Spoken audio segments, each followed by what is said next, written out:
Mbah, akal tunjukkan. kan? Oke, pakai akal kan? Atau ntar kalau pakai akal Bang Blunder Congor bilang, kau bicara, congor kau bicara, bukan akal aku. Congor kau bicara, di mana kan tertulis? tadi Pak Ohan udah pakai akal, tapi Bang Akalnya di mana? Akalnya di mana tertulis? Yang ku minta paham nggak kau? Nah, kita jangan dulu beranjak kemana-mana. Kau beranjak kemana-mana? Apa yang ku minta? Kau paham nggak bahasa Indonesia? Aku naik tadi. Kau paham nggak bahasa Indonesia? Tunjukkan kepadaku. Di mana tertulis Yesus mengatakan dirinya Tuhan? Aku bahas. Di mana tertulis? Gini, aku mau bahas gagal nalarnya Pak Daman. Kok nalarnya Pak Daman pula? Kok nalar? Kau diskusi sama aku. Kalau blender pun. Nalar yang mana sih? Nalar mana? Kau diskusi sama aku. Kau jawab. Di mana tertulis? Kalau blunder gak punya nalar. Gak usah kau blunder. Gak usah kau framing. Di mana tertulis? Kalau seorang Daman gagal nalar, berarti Daman gagal jadi manusia, atau enggak? Gila kau nih. Ya udah gini. Ya apa kau gini-gini? Ya boleh enggak nih? Apa? Soal paling awal dan paling akhir tadi. Alpamat Alpamidi. Akulah Alpamat Alpamidi itu. Itu mau kau sebutkan. Di mana tertulis? Di mana? Berapa ayat sudah aku bacakan kalau Yesus menyuruh menyembah Allah? Sedangkan aku tanya di mana? Di mana tertulis Yesus untuk sembah? Di mana? Aduh, kacau ini blunder. Kau yang kacau. Aku minta data di mana? Kau pikir dia orang kopi? Hah? Menurut pemahaman kau sendiri gitu? Aja. Aku tidak ada itu niat untuk debat sama aku minta data. Aku minta data, bukan congor. Tunjukkan datanya di mana tertulis Yesus minta disembah. Guru dengan Pak Daman dengan. Gak perlu. Di mana tertulis? Kalau blunder kelas-kelas. Di mana tertulis? Aku minta data. Bisa nggak kau tunjukkan datanya? Cuman apa? Bisa nggak kau tunjukkan datanya? Jangan main congor kau. Bisa nggak kau tunjukkan datanya? Paham nggak kau? Aku dari tadi tunjukkan data. Sekarang kau tunjukkan di mana datanya Yesus minta disembah. Kau jawab. Tepuk pantatnya Bang. Jawab. Di mana tertulis? Di mana tertulis? Jangan kau bodoh-bodoh. Di mana tertulis? Aku mana? Penghafal ini. Di mana tertulis? Tadi sudah aku baca Ulangan 439, Wahyu 417, 47. Mana lagi? Lukas 48. Mana sekarang tertulis? Di mana tertulis? Banyak. Di mana? Jawab lu di mana? Di mana? Kau nggak usah ceramah di sini, nggak usah khotbah kau. Ketawa pula kau diskusi. Aku di sini mau bahas pakai nalar, bukan pakai nalar. Apa nalar kau? Kalau kau memang nalar, nyambung kau bicara, apa yang ku minta itu kau tunjukkan. Di mana tertulis kalau Yesus minta disembah? Kau jawab. Kau jawab. Kau jawab. Di mana tertulis? Jawab longor. Di mana? Kau jawab. Mati kau. Bodoh kali kau. Kau gunakan akal kau. Apa yang kutanya? Mati kali longor. Di mana longor? Bodoh kali kau. Jawab. Ya kau. Jawab. Tengok saja kau.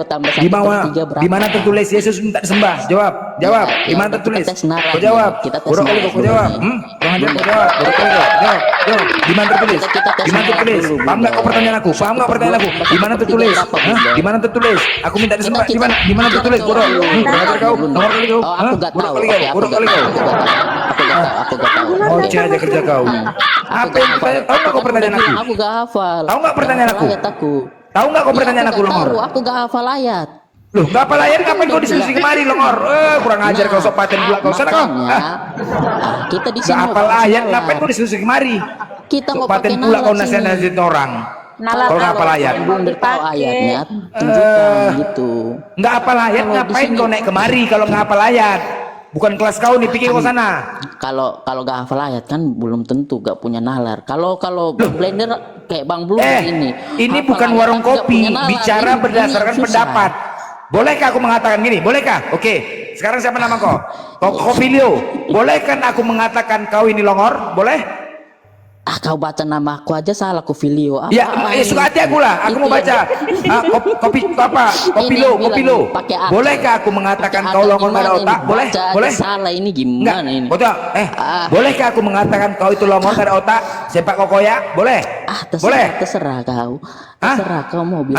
Terserah. Ya udah. Kalau kau terserah, kau usah kau di sini longor. Udah kau. Kau bicara nggak pakai data, semua ada data di sini, bukan orang kopi nih, paham kau?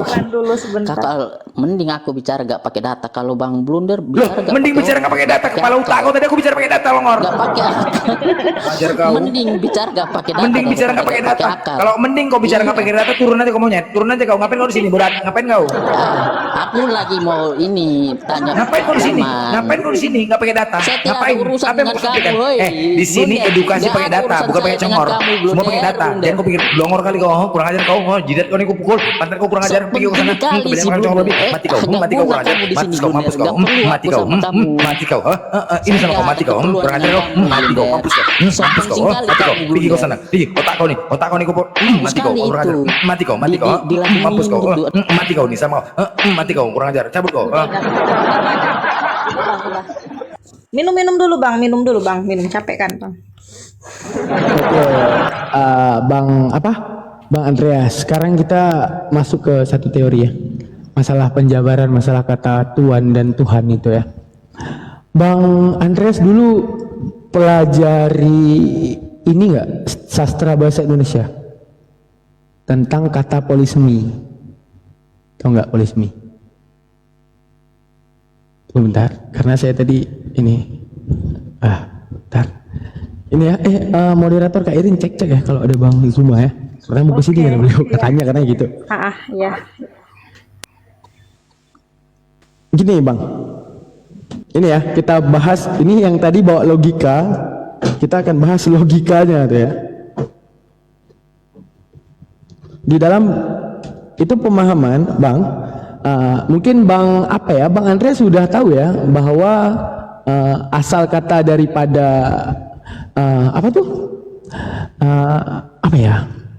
asal daripada kata Tuhan tadi ya, Tuhan tadi asalnya kan kurios, artinya Tuhan ya. Penalarannya gimana? Gini penalarannya, kita nggak boleh mengkhianati akal kan, saya bilang kan. Sekarang gini, itu yang namanya kata polisemi. Dalam Islam ada kata gini Bang, Rabbun. Kata Rabbun ini bisa jadi maknanya ayah, bisa jadi maknanya adalah pemilik, bisa jadi makna Tuhan. Rabbun udah bisa jadi Tuhan, bisa jadi pemilik, bisa jadi ayah. Ini kata apa? Narasi kata itu dalam filsafat Islam, ini ilmu Islam ya. Dalam pemahaman Islam, ini lafal katanya tawatu'un, tasyakukun, takhallufu wa istirak. Arti istirak, satu kata banyak makna, tergantung penggunaan. Maka kata ayah juga digunakan tergantung penggunaan, kata pemilik juga digunakan tergantung penggunaan, kata Tuhan juga digunakan pada tergantung penamaan. Dalam bahasa Indonesia namanya tahu nggak apa ini? Kalau dalam bahasa Arab namanya istirak. Dalam bahasa Arab namanya istirak. Kalau di dalam bahasa Indonesia, Bang, seperti kata tahu nggak bisa. Kata bisa ini dalam bahasa Indonesia namanya kata polisemi. Boleh cari di Google biar tahu. Artinya apa? Satu kata banyak mana. Kata bisa ini jika pada seorang daman ataupun pada manusia, apa arti bisa? Kemampuan. Oke. Kata bisa ini jika ada pada ular, artinya apa? Racun. Kesimpulannya, jika ada orang ngomong gini, daman adalah orang yang bisa. Jika orang berkesimpulan bahwa daman adalah seseorang yang beracun, bodoh apa longor? Longor ya? Longor ya? Paham maksud sampai situ? Gini, jika kata bisa ini yang artinya racun, saya bilang daman adalah orang yang bisa. Pemahaman kepala kita tahu nggak apa? Dia adalah orang yang beracun. Cocok nggak? Nggak, saya tanya nih, gini, pemahamannya kata bisa ini kan polisemi. Kalau digunakan pada seorang daman artinya kemampuan, digunakan pada ular artinya racun, arti bisa. Oke, saya ngomong kepada Anda, daman itu orang yang bisa. Pemahaman Anda, daman itu beracun. Itu benar apa salah? Salah. Saya bilang, daman itu ular itu berbisa. Saya bilang berarti ular itu pintar karena punya kemampuan. Benar apa salah? Gini, abang kurang menyimak. Jika bisa itu pada ular, saya bilang bisa ini, ular ini pintar, ular ini punya kemampuan. Benar apa salah? Salah kan? Salah kan? Arti bisa pada ular racun. Sama halnya dengan kata kurios. Kurios. Wah, agak berat ini kayaknya, sebentar. Apa? Agak berat tapi nggak apa-apa, saya coba ikuti. Agak berat ini kayaknya. Gini, itu pelajaran bahasa Indonesia SMP bahkan, kata polisemi namanya. Contoh gini, ya saya jelaskan dulu ya biar enak kepada abang ini. Bang Andreas, jadi gini Bang Andreas. Kita akan membahas masalah kurios ya. Kata-kata polisemi, Bang Andreas, tunggu ya kan, tiari Roh Kudus kayak gini terus nih. Gini, dalam bahasa Indonesia ada, gua hajar juga nih Roh Kudus. Gini Bang Andreas. Gini, kata polisemi tau nggak apa? Dia punya satu kata tapi banyak makna. Paham? Sampai situ dulu. Ya, contoh. Kata polisemi contoh dalam bahasa Indonesia, kata bisa. Ya. Kata bisa itu jika terletak pada manusia artinya apa? Kemampuan kan? Daman bisa bernyanyi, Daman bisa menulis, Daman bisa mengaji, artinya apa? Kemampuan kan? Nah, kata bisa ini kalau seandainya dia pada ular artinya ular itu beracun, ular berbisa. Dengan bisa ular tersebut kita mati. Arti bisa tersebut kemampuan apa? Racun. Racun kan? Nah, racun. Jika dalam penalaran kita ngomong Daman bisa mengaji, pemahamannya Daman itu beracun. Salah apa benar? Salah. Saya ngomong lagi, ular itu dengan bisanya membunuh, berarti ular itu pinter. Benar apa salah? Salah. Karena apa salahnya? Karena tidak meletakkan kalimat pada tempatnya kalimat. Setuju? Oke. Sekarang kita meninjau kurios. Sama seperti kata Rabbun. Kata Rabbun tadi, kalau kepada ayah kita, ya Rab kepada ayah, bisa, wahai ayahku, karena dia manusia. Kata Rabbun dalam bahasa Arab, kita meletakkan kepada ayah kita, wahai ayah dalam bahasa Arab, ya Rabbun, wahai ayahku. Cocok nggak? Cocok. Karena apa? Kepada manusia, artinya ayah. Ya. Ada orang yang memiliki harta, ya Rabbul Mal, wahai engkau yang mempunyai harta. Cocok nggak? Karena itu pada manusia. Cocok. Kita berdoa kepada Allah, ya Rabbi. Itu menjadi makna Tuhan. Kenapa? Karena cocok terletaknya pada pemilik Sang Maha Kuasa, yaitu Allah. Sekarang gini, kata kurios. Jika kata kurios itu penamaannya ke arah Tuhan, cocok. Jika itu kepada Allah, jika itu kepada Sang Bapa, maka kurios itu kepada Sang Bapa, Tuhan maknanya. Tapi Yesus adalah manusia. Maka kata kurios itu jika diartikan Tuhan kepada Yesus, benar apa salah? Salah. Karena apa? Tetap Tuhan. Karena standar polisemi itu adalah standar kalimat tergantung kepada apa akan dipakai kalimat tersebut. Kata bisa pada ular artinya racun, kata bisa pada manusia artinya kemampuan. Kata Rabbun kepada Allah artinya Tuhan, kata Rabbun kepada Daman artinya ayah, kata Rabbun kepada orang kaya artinya pemilik. Jadi penyelesaian kata. Makanya saya bilang Islam itu logik. Namun kalau di dalam kekristenan kepada manusia dikatakan Tuhan dengan kata kurios, enggak akan pernah bisa.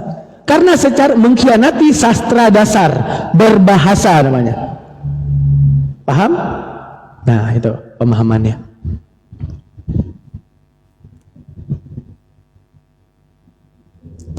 Yang di bawah yang Kristen ketik, "Bang, aku Kristen, mau naik?" Boleh. Jadi di dalam Islam ini apa ya? Membuat kita ini nggak rugi pakai akal. Jazakallah Kak, anak kecil. Itu penalarannya. Yang bandel-bandel ngadepin aku ya. Yang Nah, pokoknya yang batal ku kasih langsung Bang Blender nih. Ditepuk. Tadi ada oten cewek. Ada oten cewek tapi nggak baca Bible. Asik lihat promo Shopee. Kami tepuk-tepuk bangkatnya tadi di berdua sama Bang Blend. Asik lihat promo Shopee dia tadi. Lagi. Gimana Bang Andreas? Ada kemudian yang ingin dilanjutkan pertanyaannya atau gimana? Atau saya mau tahu korelasi siapa Isa dan Yesus? Enggak, kayaknya itu sama deh menurut saya itu. Ya memang sama, mereka itu sama. Iya. Bukan soal samanya, soal mana lebih logik pembahasan Al-Quran tentang Yesus itu dengan pembahasan Bible terhadap Yesus tersebut. Tapi sebelum itu saya minum dulu. Sekarang gini penonton, yang paling penting tuh gini. Bang Blender nih saya tanya, bom ganteng nggak? Siapa lagi ya? Siapa lagi yang orang si Hale ganteng nggak? Hancur, petak-petak mukanya. Daman ganteng nggak? Ganteng. Andreas ganteng nggak? Ganteng. Allah memilih yang ganteng-ganteng, paham tentang Islam, tenang aja kalian. Betul. Yang buri-buri ke sana aja, yang buri-buri ke sana, yang ganteng ke sini.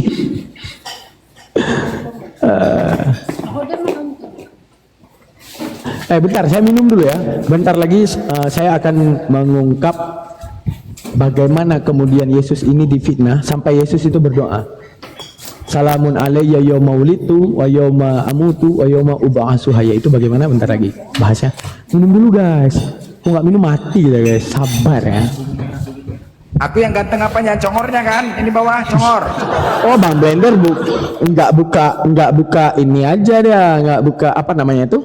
Nggak buka kamera, putus kami tutup kamera semua. Muncrat aku ngomong, muncrat. Sabar ya, ntar lagi kita bahas. Oten-oten yang bandel-bandel kalian nggak naik, ini edukasi ya, jangan moral congor. Moral congor kalian ngadapin aku, pakai data. Kita mau dapat ilmu di sini.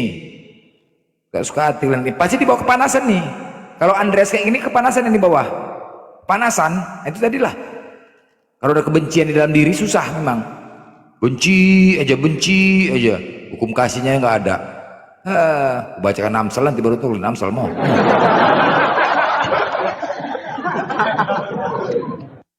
Congorku ganteng, karena congorku ganteng makanya oten belarian. Buktinya banyak oten-oten suruh sama aku yang laki-laki banyak.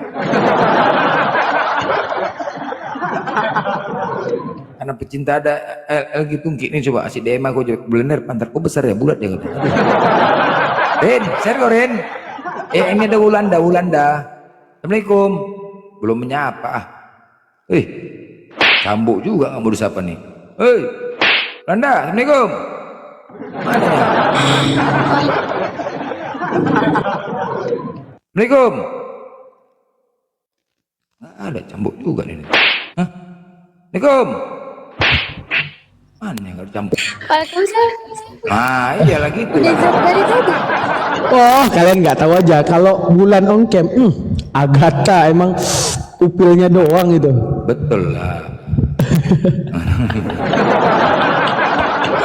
Jadi bilang yang di Islam cantik-cantik, cakep-cakep, serius.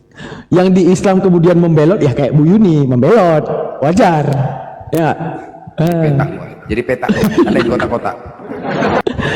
Oke, ini akan kita bahas kan, Bang. Suara yang kresek-kresek ya kah? Ini udah bagus belum? Udah mantap ya, insyaallah ya. Jadi apa namanya itu? Ketika kita membahas tentang apa namanya ya? Ya, Oten yang udah nggak tahu lari kemana akan mengatakan, tahu nggak apa? Yesus dan Isa adalah dua orang yang berbeda. Itu Oten yang nggak tahu lari kemana. Sekarang kita meninjau dalil dan meninjau logika. Tahu nggak gini? Jika seandainya Yesus dan Isa adalah berbeda, bagaimana dengan Musa dan Moses? Bagaimana Noah dengan Daud? Bagaimana Noah dengan Nuh? Bagaimana Daud dengan David? Menunjukkan seandainya Isa dan Yesus itu berbeda, maka Moses dan Musa berbeda. Seandainya Moses membelah lautan Laut Merah, maka Musa membelah juga lautan Merah. Menjadi pertanyaan, bumi mana yang dibelah Musa, mana bumi yang dibelah Moses? Sampai di situ pemahaman? Kita akan mengambil konklusi bahwa jika Yesus dan Isa berbeda, Musa dan Moses pasti berbeda. Maka menunjukkan apa? Ada multiverse lain, dunia lain di mana Musa membelah lautan, di mana Moses di dalam dunia lain membelah lautan. Kalau itu beda. Jika itu beda, maka Nuh akan terjadi banjir bahnya di multiverse lain, bukan di multiverse ini. Menunjukkan bahwa akal tidak akan menerima itu, bahwa yang namanya Musa pasti sama dengan Moses, yang namanya David pasti sama dengan Daud, yang namanya Yesus pasti sama dengan Isa. Menunjukkan, tahu nggak apa? Yesus dan Isa itu sama, akan tetapi pola pikir manusia dalam menerima Isa ini berbeda. Ntar saya sambut Uni biar Uni jelaskan. Saya udah kering banget ya sebenarnya. Ada yang Uni nggak? Uni. Assalamualaikum. Kali ini biar Uni lebih paham Alkitab. Lama banget Uni loadingnya. Uni cepetan. Lama banget loadingnya. Oke, saya bahas ini gini. Apa namanya itu? Sekarang Bang Andreas setuju ya, kalau Isa dan Yesus itu pasti sama. Karena kalau tidak sama, sekarang gini, narasi yang mereka bawa tuh tahu nggak apa? Yesus lahirnya di kandang domba, Isa lahirnya di bawah pohon kurma. Oke, itu menjadi perbedaan. Sekarang kita harus menanyakan, di balik satu titik perbedaan, bagaimana dengan semua persamaan? Kenapa banyaknya persamaan justru ditolak hanya dengan satu titik perbedaan? Ya kan? Sama seperti Moses dan Musa, David dan Daud, Yahya dan Yohanes. Kenapa kemudian berbeda? Kan gitu. Maka menunjukkan begini. Sekarang kita boleh meninjau di dalam Bible. Apa yang kita tinjau? Tunggu, Uni mana nih? Sabar ya. Ketika dikatakan, saya ambil data saya dulu ya. Kalau nggak ada Uni, saya nggak terlalu bisa Alkitab. Saya orang yang memberitakan Islam sesuai Al-Quran gitu. Nah, baru kita jelaskan tuh siapa Yesus dan Isa. Kalau saya itu tipikal apologet yang memberitakan Islam sesuai pemahaman Al-Quran. Kenapa Islam harus dipercaya? Nah, gitu. Jadi saya akan menjabarkan satu hal yang sangat menyedihkan gitu tentang Nabi Isa itu dan Yesus itu hal yang sangat menyedihkan sebenarnya. Nah ini Uni, aduh Uni lama banget.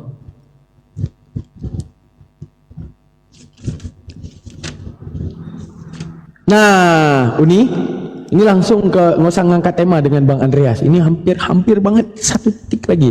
Tadi kita bahas dulu bahwa beliau terjadi perdebatan dengan Pak Ohan. Perdebatan dengan Pak Ohan itu masalah ini Uni. Beliau bertanya kepada Pak Ohan. Apa yang ditanya? Berbuat mukjizat dengan ngomong mana yang lebih mudah? Yang lebih mudah itu pasti ngomong daripada membuat mukjizat. Kayak contoh menghidupkan orang mati, ya kan? Itu susah itu.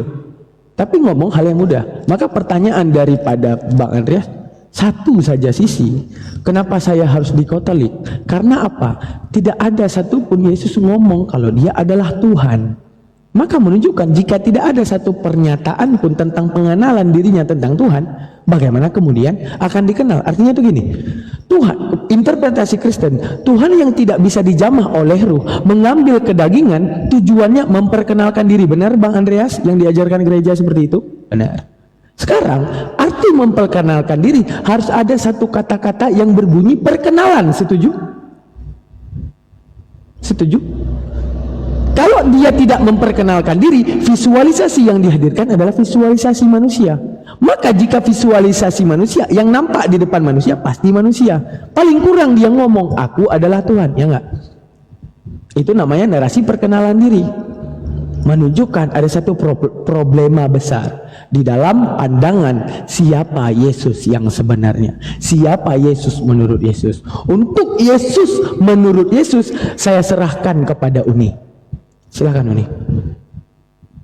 Temanya Uni, siapa Yesus menurut Yesus. Silakan Uni.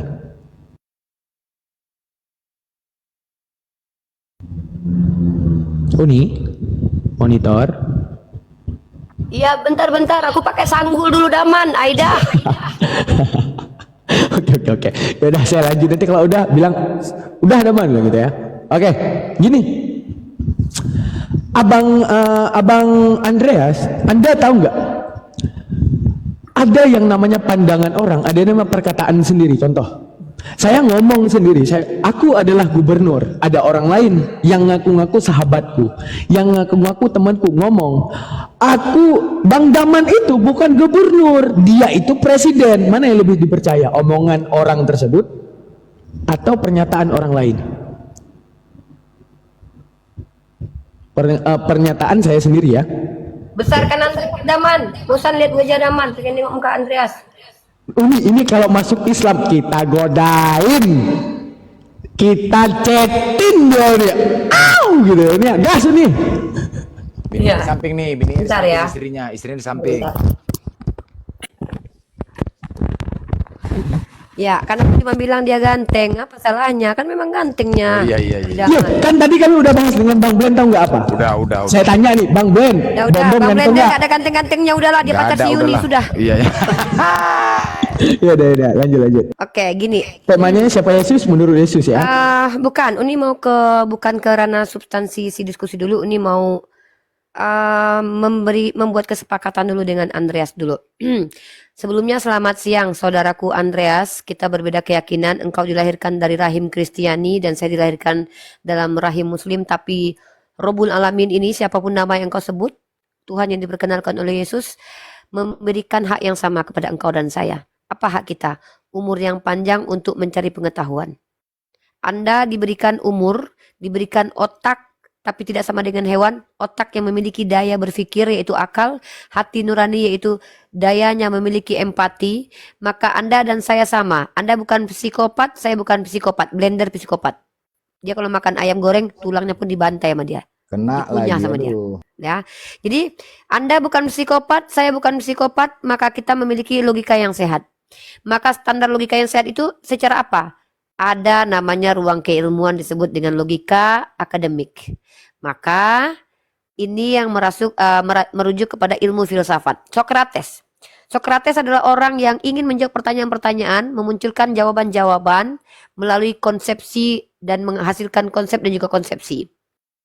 Tapi terkait tentang Tuhan, Tuhan itu adalah informasi yang tidak berdasarkan hasil analisa pribadi, tetapi berdasarkan pemberitahuan dari Tuhan itu sendiri.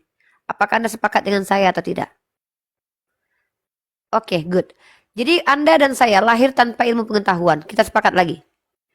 Anda dan saya memiliki pengetahuan sumbernya dari 3 hal. Ini berdasarkan keilmuan. Boleh bantah bawa antitesis kalau Anda mampu. Pertama dari empiris. Empiris apa itu empiris? Empiris adalah pengalaman by experience. Contoh empiris adalah ketika Anda pernah jatuh, maka Anda memberikan pengetahuan kepada orang lain. Jangan kalian jatuh, karena jatuh itu sakit. Dari mana Anda tahu jatuh sakit? Karena Anda pernah jatuh. Maka yang kedua, sumber ilmu Anda adalah rasionalitas. Apa rasionalitas? Kognitif Anda yang bekerja. Kemudian Anda berpikir, merenungkan. Seandainya hari ini, Senin, ada pertukaran siang dan malam, dan ini terjadi kurun waktu selama seminggu, maka Anda yakin besok akan ada Senin dan malam lagi. Ini adalah rasional.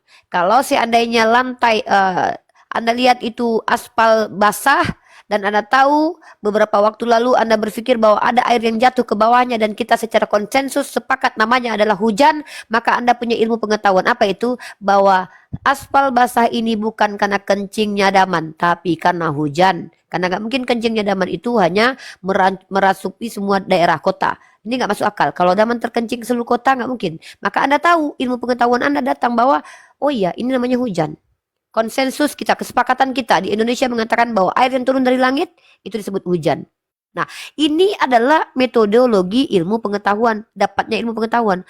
Maka kalau tentang Tuhan, my brother, ilmu pengetahuan tentang Tuhan, my brother, mustahil Anda dapat by empiris. Pengalaman spiritual, iya by empiris. Tapi tentang ketuhanan tidak mungkin by empiris. Harus ada informasi yang jelas mengetahui memberitahu Anda bahwa ada Tuhan bernama ini. Maka ilmu itu datang dari siapa? Dari Tuhan. Apa konsepnya? Pewahyuan. Maka agama samawi, bukan agama ardi, bukan agama bumi. Ilmu pengetahuan tentang Tuhan itu diberikan kepada siapa? Mereka lah yang disebut sebagai nabi. Nabi ini siapa? Mereka yang menyampaikan firman Tuhan. Dari mana saya tahu? Kitab Anda dan kitab saya menyatakan hal yang sama. Ulangan 18 ayat 18. Saya bacakan untuk Anda. Kalau Al-Quran jelas, Nabi itu dari kata naba'a. Nabi itu naba'a, an-naba, dari kata an-naba, berita besar. Mereka membawa berita besar. Maka para Nabi juga membawa berita, itu juga termaktub dalam kitab Anda. Saya bacakan ulangan 18 ayat 18. Seorang nabi akan kubangkitkan bagi mereka dari antara saudara mereka. Maka seorang nabi itu haruslah hadir dalam satu kaum itu dari keluarganya. Bukan dari adik kandung atau saudara kandung, tidak. Tapi dari kaumnya. ya. Seperti engkau ini. Siapa engkau itu? Musa. Seperti engkau ini, aku menaruh firmanku dalam mulutnya. Dan dia akan mengatakan kepada mereka segala yang kuperintahkan kepadanya. Itulah esensi Nabi. Pertama, Nabi itu adalah manusia biasa seperti Musa. Musa marah, Musa makan, Musa mencret, ya ikut mencret para Nabi yang lain. Artinya apa? Secara kemanusiaan dia seperti Musa. Menikah ya menikah, mati ya mati, makan ya makan, lapar ya lapar, punya mukjizat ya punya mukjizat. Katanya seperti Musa. Nah kemudian kalau ada orang yang mengatakan dia adalah Nabi tapi dia juga adalah Tuhan, itu tidak sama dengan Musa. Maka ayat ini tidak cocok dengan Yesus. Nah kemudian, aku akan menaruh firmanku dalam mulutnya. Ini sepakat lagi bahwa Nabi ini akan berkata apa yang Tuhan perintahkan. Ternyata Yesus pun mengakui hal demikian. Apa kata Yesus? Segala firman yang engkau berikan telah aku sampaikan kepada mereka. Aku tidak dapat berbuat apa-apa dari diriku sendiri. Penghakimanku adil karena datang daripada Bapa. Karena dia mengikuti semua kehendak Bapa. Artinya Yesus hanyalah manusia yang diberikan kuasa untuk menyampaikan apa yang Bapa ingin sampaikan. Nabi Muhammad SAW. Saya akan tunjukkan kepada Anda dalil-dalil eksplisit terkait tentang kenabian dalam beberapa kitab suci. Dan mohon maaf saya katakan kenabian dalam perspektif Kristen bisa berbeda nanti ya. Sorry, bentar. Saya kasih data buat brotherku ini tentang esensi kenabian. Ini krusial ya, karena kita mendapatkan informasi dari orang yang mengaku sebagai nabi. Bagaimana cara membuktikan bahwa dia nabi asli dan nabi palsu? Maka tidak mungkin nabi itu adalah manusia. Kalau nabi itu manusia, maka dia bukan nabi. Kalau nabi itu adalah Tuhan. Sorry, saya salah. Kalau nabi itu adalah Tuhan, maka mustahil dia disebut sebagai nabi. Karena tidak pernah ada kisah samawi, agama samawi, mengutus Tuhan sebagai nabi.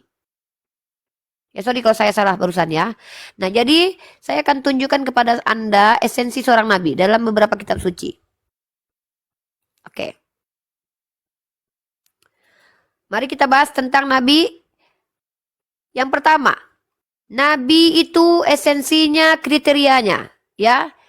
Catat kalau memang perlu, ingat kalau memang perlu, konfirmasi kalau memang perlu. Saya hanya memberikan knowledge. Knowledge ini hasil dari pembelajaran 6 tahun. Kalau udah SD udah lulus saya ya. Nah, kriteria Nabi pertama mendapat wahyu. Wahyu dalam Bilangan pasal 12 ayat 6. Seperti yang saya sampaikan. Andai ada Nabi di antara mereka, maka aku Tuhan berkata, menyatakan diri kepadanya dan berbicara lewat mimpi. Ini Nabi. Kemudian, dalam kitab Ulangan 18 ayat 18. Menyampaikan perkataan Tuhan. Dan ini juga dalam 2 Raja-Raja pasal 21 nomor 10. Para Nabi menyampaikan apa-apa yang Tuhan sampaikan. Kemudian para nabi ini adalah hamba. Oke, saya kasih datanya. Di mana dalilnya? Saya bacakan. Kalau ada Tuhan yang dinabikan, maka ini bertentangan dengan ayat ini. 2 Raja-Raja 17 nomor 13. Kita bacakan.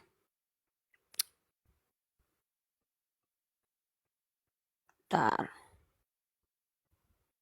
2 Raja, ini 2 Samuel. 2 Raja-Raja 17 nomor 13. Ini esensi Nabi. Saya masih menyampaikan esensi Nabi dalam iman kalian.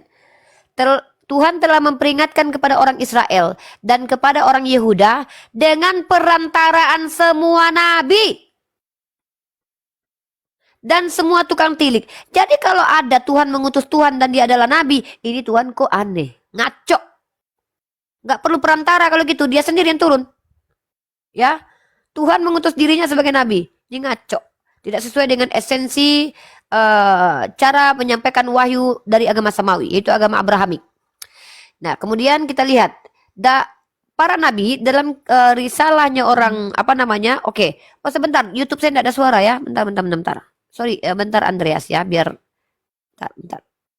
Bentar ya adikku, bentar.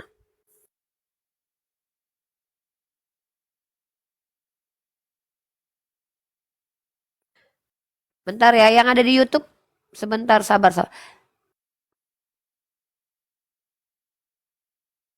Ada suara ya guys? Ya. Oke, kita lanjut. Maka esensi Nabi adalah orang-orang yang menyampaikan firman Tuhan. Nah, kita lihat nih definisi Nabi. Bagaimana kriteria Nabi? Musa itu menyampaikan firman Tuhan di mana? Keluaran pasal 4 nomor 11 ya. Kita akan bacakan Keluaran pasal 4 nomor 11. Saya bacakan. Tetapi Tuhan berfirman kepadanya, siapakah yang membuat lidah manusia? Siapakah yang membuat orang bisu atau tuli, membuat orang melihat atau buta? Bukankah aku yakni Tuhan? Oleh sebab itu pergilah, aku akan menyertai lidahmu dan mengajar engkau apa yang harus kau katakan. Andreas. Maka Musa adalah nabi yang menyampaikan perkataan Tuhan, bukan jadi firman jadi manusia, adekku. Gak ada itu ceritanya. Nah, kemudian kita lihat Daud dalam 2 Samuel pasal 23 nomor 2. Daud dalam kisah para rasul adalah nabi. 2 Samuel pasal 23 nomor berapa itu? Nomor 2. Ruh Tuhan berbicara dengan perantaraanku, firman-Nya ada di lidahku. Lagi-lagi sama esensinya, menyampaikan firman Tuhan. Yesus dalam Yohanes pasal 12. Dalam Yohanes pasal 12 kita lihat. Yohanes pasal 12 ayat ke-49 sampai ke-50. Kita baca lagi. Sebab aku berkata-kata bukan dari diriku sendiri, tetapi Bapa yang mengutus aku. Dialah yang memerintahkan aku untuk mengatakan apa yang harus aku katakan dan aku sampaikan. Andreas, seandainya ini Tuhanmu, dekku, kenapa dia mendengarkan lagi firman dari Bapa? Bukankah dia adalah firman yang menjelma, adekku? Jadi ini firman menjelma, menerima firman, menyampaikan firman, jadi firman, kemudian menyampaikan firman lagi, menerima firman lagi, jadi firman lagi, menjadi firman, firman gitu. Konyol. Konyol dekku ya. Tuhan berfirman, jadilah firman, menyampaikan firman, mendengarkan firman, menyampaikan firman, jadi firman, kemudian udahlah capek aku ya. Kemudian Nabi Muhammad SAW ini tidak terdapat dalam kitab kalian, tapi adanya dalam Al-Quran dalam surah An-Najm ayat ke-3 sampai 4. Capek aku ya, firman jadi firman, jadi firman, jadi firman, jadi firman gitu ya. Surah An-Najm ayat ke-3 sampai ke-4. Ini adalah esensi Nabi, yang mana mereka itu berbicara bukan dari hawa nafsunya, melainkan apa yang Allah perintahkan. Kenapa Al-Quran dikatakan kalam Allah? Kenapa Al-Quran dikatakan kalam Allah? Karena Al-Quran semuanya perkataan Allah. Maka Allah men-challenge kalian umat Kristiani. Anda Andreas, bantah argumen bahwa Al-Quran adalah kalam Allah. Bismillahirrahmanirrahim. Wa in kuntum fi raibim mimma nazzalna ala abdina fa'tu bi suratim mim mislih, kata Allah. Kalau memang Anda tidak percaya bahwa Al-Quran kalam Allah yang diberikan kepada Nabi Muhammad, tolong Anda carikan orang yang mampu membuat semisal tiruan Al-Quran. Sebagaimana kitab Anda ada tiruannya. Apa itu apokrifa? Kitab Anda itu ada apokrifanya. Apa apokrifa? Yang disembunyikan.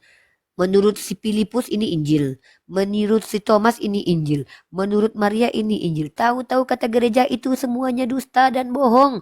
Tiruan, palsu. Yohanes 1. 2 Yohanes pasal 1 ayat ke-5 ayat 1 Yohanes pasal ke-5 nomor 7. Kata skolar kalian itu adalah ayat sisipan. Waduh, kok bisa? Kok bisa orang meniru?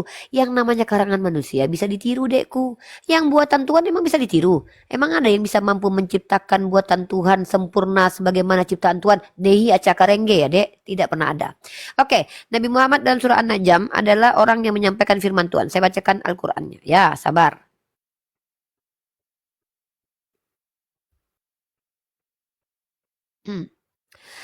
Mari kita baca surah An-Najm ayat ketiga. Bismillahirrahmanirrahim. Wa ma yantiqu 'anil hawa, dan tidak pula berucap Nabi Muhammad tentang Al-Quran berdasarkan hawa nafsunya. Tidak mungkin, adikku. Nabi Muhammad kalau berbicara menggunakan hawa nafsunya, tentulah banyak terjadi perselisihan tentang siapa Tuhan, tentang siapa Nabi, tentang siapa bagaimana Al-Quran. Tapi tidak pernah ada perpecahan terkait tentang siapa Allah, siapa baginda. Yang menjadi perpecahan di kalangan umat Islam adalah bagaimana mereka menunjukkan bahwa mereka lebih paham tentang suatu makna dalam Al-Quran. Ya, karena ini berdasarkan hawa nafsu. Tapi terkait tentang hal krusial dalam Islam, tentang usuluddin, nehi acakarenge, tidak ada kita itu bertengkar. Ya. Kemudian ketika kita bacakan dalam surah An-Najm tadi. Bentar nih, saya mau marahin Cebi nih. Berkali-kali saya invite nggak pernah mau naik ke room saya. Mentang-mentang ada yang bening naik ya, Cep ya. Assalamualaikum. Oke, Cep ya. Aku kira aku spesial, Cep ya. Aku kira aku spesial. Diam. Itu emang seleranya kayak gitu mukanya.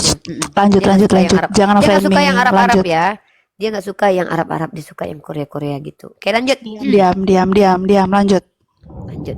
Jadi kalau kita lihat dalam nubuatan nabi palsu dalam kitab Anda dan kitab saya ya. Andreas masih mendengarkan ya? Hidung nggak berdarah ya, Dek? Aman. Oke. Ulangan, bercanda ini nggak apa-apa kan, Dek? Serius sekali kita, Dek. Santai lah. Anggap aja kita di warung kopi lagi ngomong, ya kan? Ulangan 18:18. Adik baca dalam Ulangan 18:20 adikku. Di situ dikatakan, seorang nabi yang dengan berani mengucapkan sesuatu yang tidak difirmankan oleh Tuhan, maka dia tidak akan diluputkan. Apa maksudnya? Dia akan dihukum, dekku. Dia akan mati keji, mati hina dia.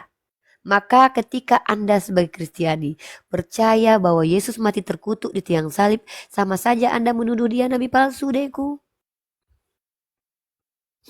Itu dia konsekuensinya. Kalau Anda percaya kepada orang Bani Israel, artinya Anda percaya setiap tuduhan Bani Israel bahwa Yesus anak haram. Dia menghujat Tuhan, mati terkutuk. Mending melin kundang terkutuk jadi batu. Ini terkutuk di tiang salib, Dek. Ngeri. Ngeri banget. Nah, lalu bagaimana dengan Islam? Islam tidak menerima bahwa Nabi Isa terkutuk. Nabi Isa dibersihkan dari orang-orang kafir, adikku. Karena kami memuliakan Nabi Isa alaihissalam. Itu konsekuensi Anda. Jadi Islam memuliakan Yesus, jadi Kristen menghinakan Yesus. Galatia pasal 3:13. Percaya bahwa dia adalah orang terkutuk. Keji mana? Coba Uni tanya sama Anda secara kognitif, logika sederhana. Mana yang lebih biadab? Seorang pemimpin yang menjatuhkan hukuman kepada orang yang tidak pernah bersalah demi menyelamatkan koruptor, daripada seorang pemimpin yang menghukum koruptor demi menyelamatkan orang benar. Mana yang betul di antara keduanya? Coba dijawab secara logika sederhana. Mantap. Tapi Kristen bagaimana? Menghukum orang yang benar, menghukum orang yang tidak berdosa, menghukum anak Maria demi menyelamatkan Paulus, pembunuh penyesal murid Yesus yang berkata-kata dari dirinya sendiri. Dari mana Uni tahu? Ini dalilnya. Paulus berkata-kata dari dirinya sendiri. Mana perkataan Paulus yang berasal dari dirinya dan tidak mengucapkan firman Tuhan? Ini dia. Assalamualaikum, salam satu dildo, Pera. Assalamualaikum warahmatullahi wabarakatuh. Waalaikumsalam warahmatullahi wabarakatuh. Salam satu deal. Dua. Intinya gua kecewa sama Cebi, fix. Ini yang open cam siapa? Andreas. Para wanita ketar-ketir tuh. Para wanita di bawah ketar-ketir tuh aneh. Oh, mualaf dari apa? Mau mualaf dari apa? Halo, Ya, sebelum dari siapa? apa? Ini saya mute suaranya, audionya, tapi saya on cam karena di sini kan berisik, saya masih kerja. Kalau misalnya saya setuju, saya kasih jempol. Kalau On cam aja nggak apa-apa. Biar tercerahkan Cebi di sini nggak apa-apa. Biar bergetar-getar rahim para wanita. Mantap. Biar bergetar. Aduh, ya Allah. Aduh, ini saya kasih sama adikku Andreas ini ya. Coba ini dong, apa singkat dulu nih. Jadi nanti kalau Andreas nggak bisa jawab, yang udah tahu aja ya. Jadi Andreas ini dari agama apa? Terus kenapa mau mualaf? Kenapa mendekati mualaf? Lagi belajar.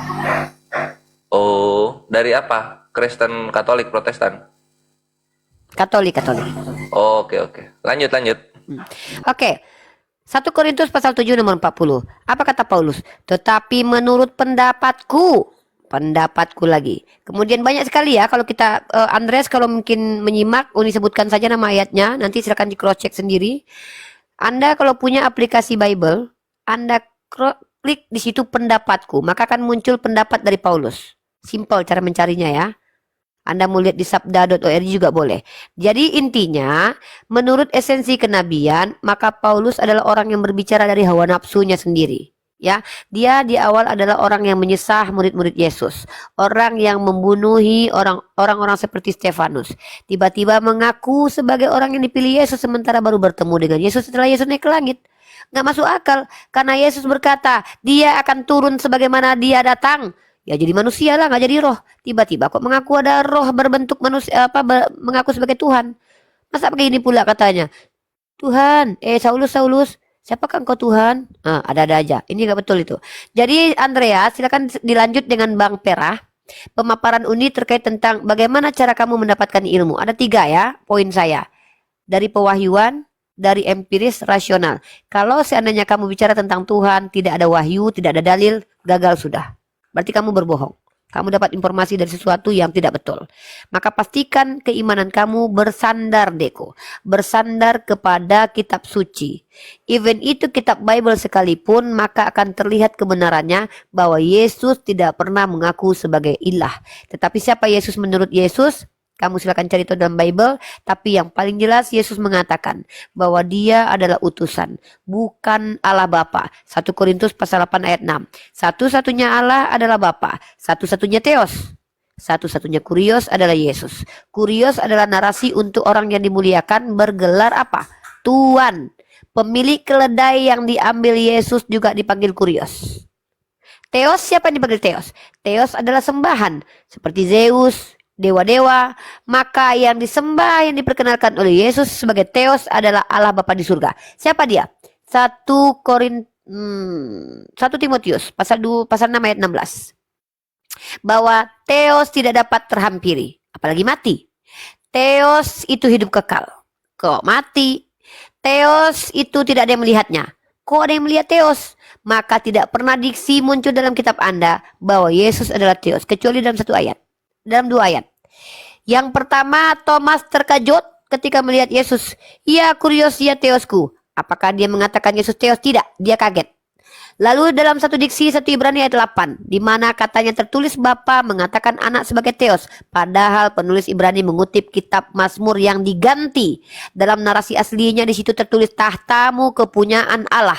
Tiba-tiba diganti sama penulis kitab Ibrani, tahtamu ya Allah. Inilah penyelewengan kitab sehingga Anda tersesatkan. Silakan cross check 1 Ibrani ayat 1 Ibrani pasal 1 ayat 8. Cross check dan Anda akan menemukan di ayat korelasi bahwa itu kutipan dari Mazmur tentang kata-kata tahtamu kepunyaan Allah. Apa itu? Apa itu? Ibrani 1 ayat 8, benar? Ya, Ibrani 1:8. Nanti lihat di aplikasi, temukan di situ ayat korelasi. Oke, saya tunjukkan. Udah kamu lihat di ini aja, besarkan saya. Lihat di ini aja, lihat di layar aja udah.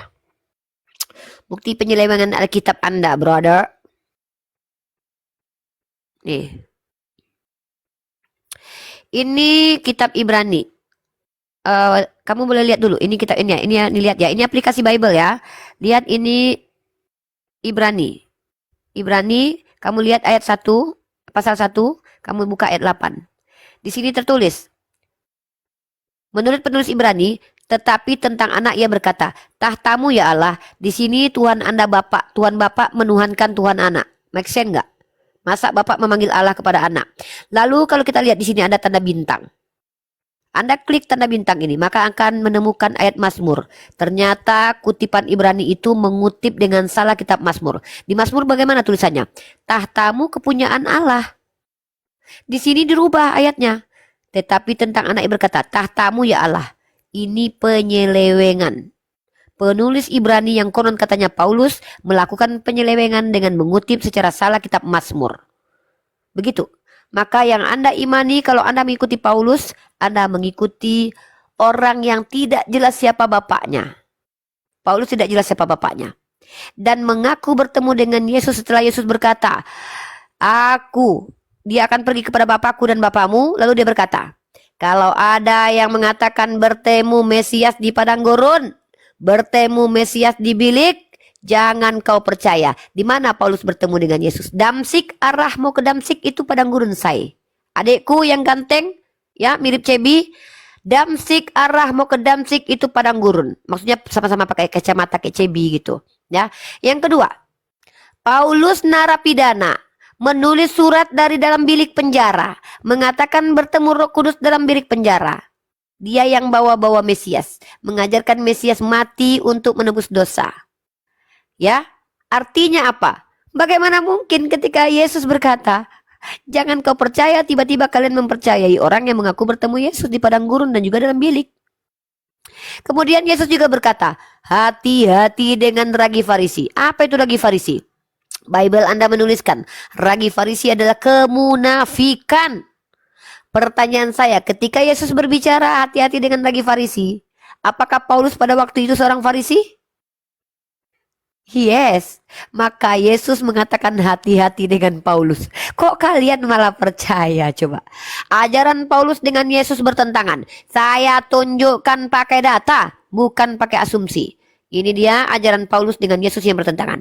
Yesus tidak meniadakan hukum Torah, tidak membatalkan hukum Torah. Aku datang, jangan menyangka aku meniadakan hukum Torah, tapi aku menggenapinya. Efesus pasal 2 ayat 15. Siapa yang menulis? Dengan matinya Yesus telah batal hukum Torah. Paulus membatalkan, Yesus menggenapi. Otoritasnya kok lebih tinggi Paulus. Dalam kitab Matius pasal 18 nomor ke-15, cara menegur orang yang salah 4 mata. 4 mata, tapi 1 Timotius pasal ke-5 nomor 20. Siapa Timotius? Murid Paulus. Kalau menegur orang di hadapan banyak orang, ini bertentangan, ajaran kontradiksi. Dalam kitab Ibrani dikatakan tidak ada pengampunan dosa tanpa penumpahan darah, kata Paulus. Tahu-tahu dalam kitab Lukas Yesus mengampuni pesundal dengan berkata, dosamu yang banyak ini telah diampuni karena kau banyak berbuat kasih. Loh, darah siapa yang ditumpahkan ketika Yesus mengampuni dosa perempuan sundal? Maka kontradiksi lagi ajaran Paulus dengan ajaran Yesus. Kemudian, pengampunan tanpa darah tadi dalam Lukas pasal 747 ayatnya. Lalu dibenarkan karena apa? Yakobus adalah siapa? Yakobus adalah orang yang bertemu langsung dengan Yesus, mendapatkan pengajaran dari Yesus. Ya, Yakobus salah satu di antara ke-12 murid Yesus. Apa kata Yakobus? Dibenarkan karena perbuatan, tapi kalau Paulus mengajarkan bahwa selamat dalam Efesus pasal 2 ayat 8 karena iman, bukan karena perbuatan. Bertentangan, kontradiksi lagi-lagi. Kemudian, jangan panggil siapapun Bapak di muka bumi ini. Ini disampaikan oleh penulis Matius dalam pasal 23 nomor 9. Tapi Paulus mengaku sebagai Bapak. Akulah yang menjadi bapakmu oleh karena Injil yang kuberitakan. 1 Korintus pasal keempat nomor 15. Sementara Yesus berkata, jangan panggil siapapun Bapak di muka bumi ini. Hanya satu Bapakmu, Dia yang di surga. Kalau Yesus juga adalah Bapak, kenapa Dia tidak katakan, akulah Bapak itu? Nah, tidak mungkin Yesus berdusta. Lalu kemudian, jangan berkata bodoh, karena orang yang berkata bodoh akan masuk neraka. Galatia, buka kitab Galatia pasal 1 ayat 1. Apa kata Paulus? Galatia yang bodoh. Loh, kok kontradiksi? Ajarannya berbeda. Kemudian, Yesus adalah terang dunia. Yohanes pasal 8 nomor 12. Dan Paulus juga mengaku terang dunia. Kisah Para Rasul pasal 13 nomor 47. Kemudian, jangan mengaku bijaksana. Dalam kitab Amsal pasal ketiga nomor 7. Paulus mengaku bijaksana. Dalam 1 Korintus pasal 10 nomor 15. Kuduskanlah hari Sabat. Itu pengajaran Nabi Bani Israel. Tapi dalam kitab Roma pasal ke-14 nomor 5. Mau hari Sabat, nggak penting. Mau makan babi, nggak makan babi, nggak penting, kata Paulus. Mau sunat atau nggak sunat, nggak penting. Padahal dalam kitab Perjanjian Lama, orang-orang tidak bersunat dimusnahkan. Siapa otoritas tertinggi? Bapak atau Paulus? Di sini kalian mengimani Paulus. Maka bapakmu adalah iblis. Oke, kita lanjut materi terakhir saya untuk Andreas. Kita akan tunjukkan siapakah dia pembinasa keji. Siapakah dia penyesat. Siapakah dia yang mencampakkan kalian ke dalam neraka. Maka saya akan tunjukkan. Saya akan tunjukkan dalilnya siapakah yang tersesat jauh dari pengajaran Yesus. Yohanes pasal ke-8. Kalau saya tidak salah ya. Habis suaraku loh. Ntar. Ini dia. Saya tanya. Dalam Yohanes pasal ke-8. Kamu perhatikan ini Andre. Ini penting sekali. Ini sangat penting banget. Yohanes pasal ke-8 nomor 37.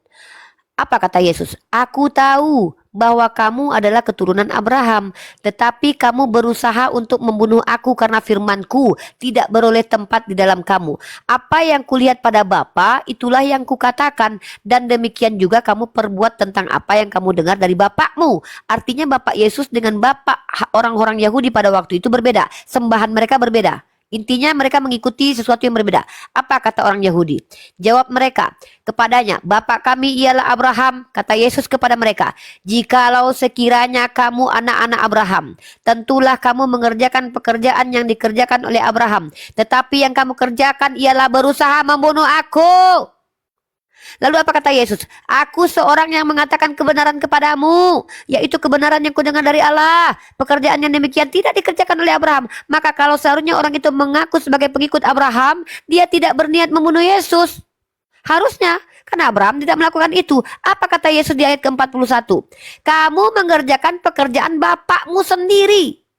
Jawab mereka, kami tidak dilahirkan dari jinah. Bapak kami satu, yaitu Allah. Maka dia menuduh Yesus adalah hasil jinah. Apa kata Yesus?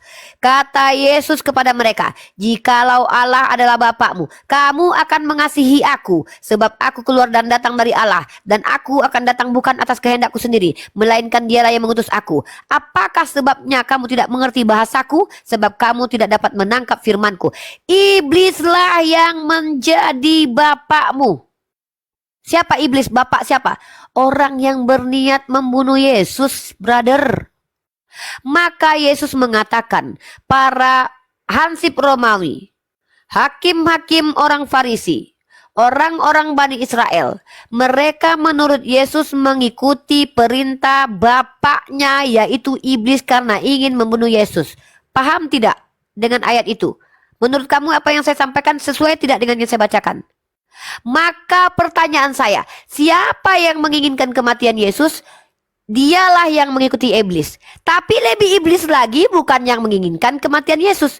Yang menikmati kematian Yesus siapa, brother? Kristen. Maka Kristen lebih iblis daripada iblis. Ya. Dan Islam. Apakah Islam menginginkan kematian Yesus? Masya Allah. Selesai tugas saya bersaksi kepada Allah, ya Allah telah kusampaikan kepada pemuda ini. Seandainya pemuda ini menolak, maka hak dialah memilih tempatnya di akhirat nanti, ya Allah. Hamba bersaksi bahwa tiada Tuhan selain Allah, bahwa Yesus hanyalah hamba Allah dan utusan Allah. Biarkan pemuda ini sesuai dengan apa yang kau inginkan, ya Allah. Seandainya engkau inginkan beliau ini mendapatkan hidayah, maka tentu engkau akan permudah dia melafazkan kalimah mulia, asyhadu an la ilaha illallah wa asyhadu anna Muhammad Rasulullah. Seandainya lelaki ini tidak berhak mendapatkan hidayahmu, tidak berhak mendapatkan panggilanmu bersujud, meletakkan kepalanya ke tanah sebagai tunduknya kepada Rabbul Alamin, maka biarkanlah dia memilih tempatnya, ya Allah. Hamba selesai karena suara hamba mau habis, hamba mau minum, ya Allah. Ya Allah, gajilah hamba sesuai dengan apa yang kau inginkan, karena bosku adalah engkau, ya Allah. Amin ya Rabbal Alamin. Terima kasih. Assalamualaikum. Dilanjut dengan yang lain. Ya, terima kasih. Ya gimana Aki Kores mau lanjut atau siapa mau lanjut? Gini, ada tanggapan dia. Andreas dulu dong. ya. Agak merinding sih ya tadi terakhirnya itu. Ya semoga segalanya dilancarkan sih. Sama gini. Ini sebentar lagi kan saya mau balik kerja lagi.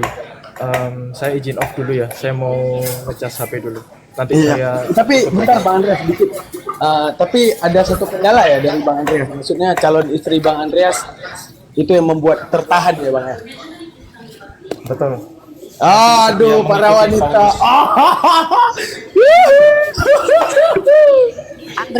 Andreas, hati-hati, perempuan itu bisa menjadi perhiasan tapi bisa menjadi batu sandungan, my brother. Banyak laki-laki yang jatuh karena wanita, dan wanita tidak hanya satu di dunia. Ingatlah Andreas, masih ada Cebi, maksud saya begitu. Makanya aku nggak suka wanita, Bang. Wanita itu bisa jadi sandungan. Saya nggak suka sama wanita. Tapi Bang Andreas, jika suatu saat kemudian Bang Andreas menemukan kebenaran, nanti juga diajak itu kalau